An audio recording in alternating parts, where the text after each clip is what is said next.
with math, making sense of problems and persevering to solve them.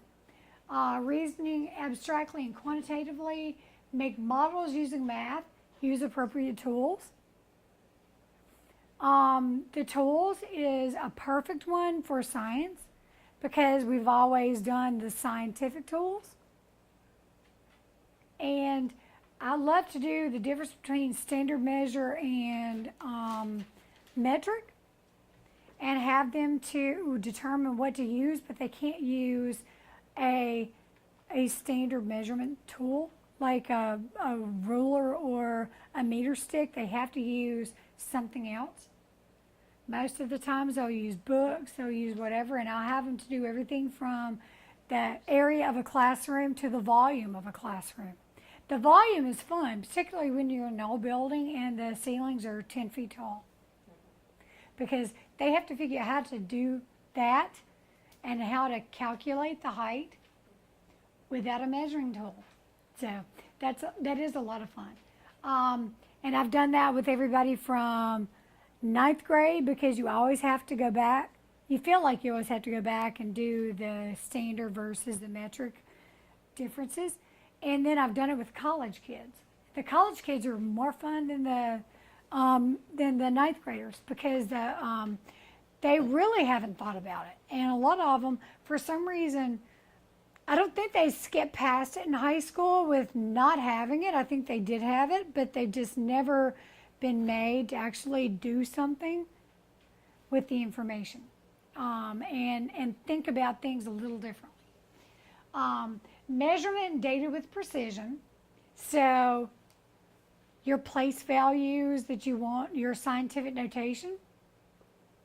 So when you get to physics, for instance, I'm sure you don't get full credit for the wrong number of scientific notation digits. I don't teach physics. Oh, you don't do physics? No. Biology. Biology. Oh, okay. I'm sorry. That's okay. But I would. I was thinking physics. And then look. Physics or chemistry, no. Okay. Biology, And then, maybe. right. And then biology, number 6 really works. So look for and use patterns and structure, because the human body is all about structure and patterns. What's the unit of measure that is used a lot of times in calculations with the human body?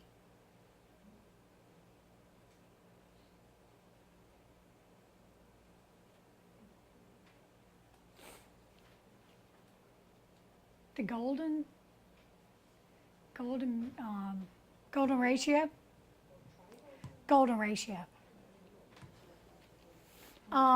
Because there's a certain number that you can ascribe to measurements throughout your body. So most students don't realize that your foot is actually the length of your arm from your wrist to your elbow. That's the length of your foot. And most kids go, there's no way. And you're like, well, try it. And they'll all take their shoe off and bend over and contort themselves, but it works. It works with basically everybody. And that's approximately an inch. That one joint right there of your phalanges.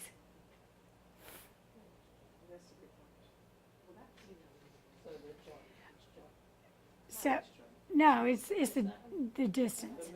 Yeah, the length. It's the length. So, but you can have kids to kind of figure out, all right, as adults, we have to guesstimate, right? We do all the grocery shopping. The kids never measure and weigh anything. And so we have to figure out what do we have that sort of weighs about what a pound does and all that stuff. So you have to be better at measurement. I went to a fishmonger last week, and I promise you, this is no lie. I said, I want a pound of cod. He picked up 2 pieces, does like this, slapped it over on the scale, and it was 1.00. I kid you not. I was like, my mind was blown. Poof. I was like, oh my gosh, I can't believe you did that. He's like, well, I do it a couple of times a day. So he's just used to guesstimating, but the students are very bad at guesstimating objects. So it's helping students use appropriate tools. It's helping them to bring the mathematical concepts into, and what I've also learned is that there's a lot of the practical that we were all taught. The kids come into classrooms today and don't even know what you're talking about.